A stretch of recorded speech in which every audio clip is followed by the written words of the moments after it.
नितिन गडकरी ने न्यूज 18 से खास बातचीत की है। मंत्री नितिन गडकरी ने 2024 में प्रचंड बहुमत से बीजेपी की सरकार बनने का दावा किया। साथ ही महंगे टोल टैक्स से जल्द ही राहत की बात भी कही।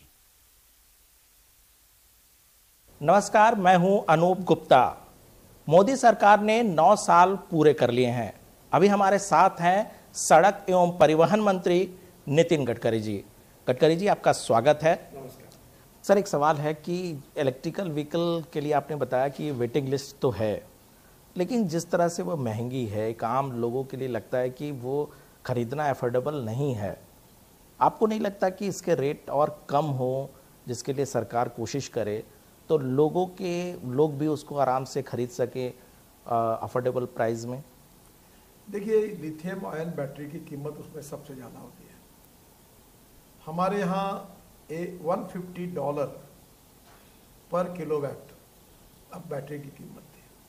अब वो 115 और अब 100 तक आने की संभावना है। जिस दिन वो 100 तक आएगी उस दिन पेट्रोल कार और इथेनॉल अपना इलेक्ट्रिक कार की कीमत सेम होगी। ये वॉल्यूम का गेम है। जितने बड़े प्रमाण पर ये संख्या बढ़ेगी उतनी कॉस्ट कम होगी। आपको याद है हमारे देश में मोबाइल फोन आया था तो उसकी कीमत 1.25 लाख 1.5 लाख रुपए थी। अब कितने में मिलता है? 2,500 रुपये में। हमारे कोई भी चीज जब पहले आती है तो उसकी कीमत बहुत ज्यादा होती है, जब नंबर बढ़ता है तो वो कम हो जाती है। मैं विश्वास के साथ बताऊंगा कि आने वाले 1-1.5 साल के अंदर electric car, electric scooter, electric bus और इलेक्ट्रिक ट्रक, इनकी कीमत डीजल पेट्रोल के वाहनों के बराबर है। एक शिकायत है लोगों की कि टोल टैक्स मतलब आपने आसान तो कर दिया, सड़कों को आसान कर दिया, दूरियां कम कर दी, लेकिन टोल टैक्स से लोग परेशान हैं। वो कह रहे हैं कि गडकरी जी एक हाथ से तो लोगों को थोड़ा फायदा दे रहे हैं, लेकिन दूसरे हाथ से जो है वो ले भी ले रहे हैं क्योंकि टोल टैक्स बहुत महंगा है। देखिए, मैं आपको एक बात बताता हूँ। आप अभी देहरादून जाने के लिए 9 घंटे लगते थे। अगर आप 2 घंटे में जाओगे तो आपका पेट्रोल नहीं बचेगा, डीजल नहीं बचेगा, आपका समय नहीं बचेगा। अब मैं आपको कहूँ, मैं मार्केट से कर्जा लेकर पैसा खड़ा करता हूँ क्योंकि सरकार की बजट की मर्यादा है। मैं इतना बड़ा काम इसलिए करता हूँ कि हम पैसे कर्जे से उठाते हैं ब्याज के साथ, अब उसको वापस भी करना है और उसमें लोगों का सेविंग भी है। अब मुझे बताओ, दिल्ली से मुंबई एक ट्रक चलता था, उसको 52 घंटे लगते थे। अब वो मुश्किल से महीने भर में 6-7 ट्रिप करता था, अब 10 ट्रिपें करेगा। अगर 4 ट्रिपें बढ़ेगी तो उसकी कमाई नहीं बढ़ेगी, फ्यूल कम होगा। पहले उसकी एवरेज स्पीड 40 किलोमीटर थी, अब वो 80 किलोमीटर जाएगी, तो नेचुरली 18 घंटे में जाएगा, 20 घंटे में जाएगा, तो नेचुरली कॉस्ट कम होगी।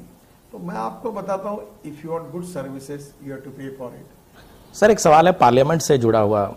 जिस तरीके से पार्लियामेंट का बाइकआउट किया विपक्षी पार्टियों ने, आपको लगता है ये जायज है? क्योंकि नया संसद भवन था, उस पर सियासत होना, ये आपको ठीक लगता है? मुझे नहीं लगता, एक्चुअली ठीक नहीं लगता। देखिए, हमारा संसद ये लोकतंत्र का मंदिर है और हमारी लोकतंत्र जो है वो legislative wing, executive wing, judiciary और मीडिया, ये 4 स्तंभों पर खड़ा है। ये लोकतंत्र का मंदिर है, कोई पार्टी का कार्यालय नहीं था। और इसका नए भवन का निर्माण, उद्घाटन, ये लोकतंत्र का गौरव था, लोकतंत्र का उत्सव था। इसको पॉलिटिकलाइज नहीं करना चाहिए। इस कार्यक्रम में सभी राजनीतिक पार्टियों ने शामिल होना चाहिए था, यही मेरी अपेक्षा है। हम सब लोग मिलकर, हमारे में मतभेद हो सकते हैं पर मनभेद नहीं होने चाहिए। अटल बिहारी वाजपेयी कहते थे कि मतभेद चलेंगे पर मनभेद नहीं होनी चाहिए।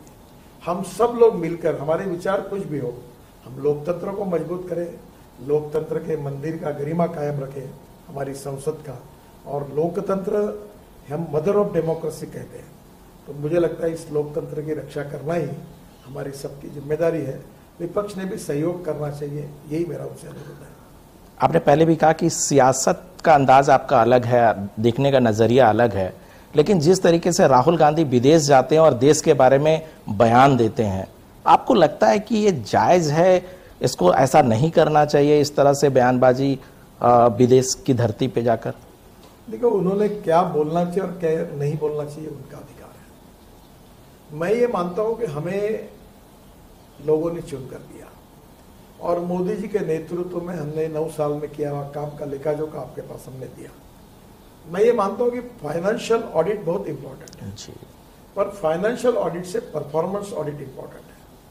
और मैं ये मानता हूं कि निश्चित रूप से हमारे परफॉर्मेंस ऑडिट के आधार पर पॉजिटिविटी के साथ हम जनता के सामने जाएंगे और हमारे किए हुए काम पर परफॉर्मेंस पर जनता को वोट मांगेंगे और 2024 में मोदी जी के नेतृत्व में फिर से जनता हमको आशीर्वाद देगी, ऐसा मेरा विश्वास है। आखिरी सवाल सर, कर्नाटक विधानसभा चुनाव में जो रिजल्ट है वो सामने है, आने वाले वक्त में राजस्थान में चुनाव है, मध्य प्रदेश में चुनाव है, छत्तीसगढ़ में चुनाव है और फिर लोकसभा। आपको लगता है कि पार्टी कर्नाटक से सबक लेते हुए यहां पर अच्छा परफॉर्म करेगी और जिस तरह से काम पे लगे हुए हैं उस पर मुहर लगेगी? मुझे लगता है कि आने वाले इन राज्यों के जो चुनाव है इसमें निश्चित रूप से हमको विजय मिलेगा। राज्यों के चुनाव में राष्ट्रीय विषय कम होते हैं, राज्यों के विषयों की भी चर्चा बहुत होती है, पर मेरा विश्वास है कि आने वाले जिन राज्यों के चुनाव हो रहे हैं, जो जो काम भारत सरकार ने किया है उसके आधार पर निश्चित रूप से भारतीय जनता पार्टी के नेतृत्व में इन राज्यों में हम सरकार बनाएंगे, ऐसा मुझे विश्वास। 2024 में निश्चित रूप से हम जीतेंगे, हम पूरी अच्छी मेजोरिटी लेकर चुनकर आएंगे, ऐसा मुझे लगता है। गडकरी जी, पेट्रोल डीजल की कीमतों में लगातार इजाफा हो रहा है, लोग परेशान हैं। आपने एक अल्टरनेटिव फ्यूल का ऑप्शन लोगों को दिखा दिया है, सुझा दिया है। आपको लगता है कि जो इस मिशन में आप लगे थे, इलेक्ट्रिकल व्हीकल तो बाजार में अब है, बाकी आपके पास हाइड्रो फ्यूल का कार भी है, इथेनॉल बेस्ड भी फ्यूल आ चुका है, तो ये जो आपने एक सपना देखा था एक मिशन के तौर पर, आपको लगता है कि अब जमीन पर उतर रहा है धीरे धीरे, आगे कहां तक जा पाएगा? काफी उतरा है जी। अभी हमारे पेट्रोल में 20% इथेनॉल डाला जाता है जी। इथेनॉल का रेट 60 रुपए है और पेट्रोल का 120 रुपए है। हमारी सरकार को इसमें 40,000 करोड़ की बचत हुई और पोल्यूशन कम हुआ। दूसरी बात ऐसी है कि इथेनॉल पहले मोलाइसिस, शीरा जिसको बोलते हैं, उससे बनता था, शुगर के गन्ने से। अब इथेनॉल मक्के से बन रहा है, ब्रोकन राइस से बन रहा है, बायोमास से बन रहा है, यानी बगास से, बाम्बू से इथेनॉल बन रहा है।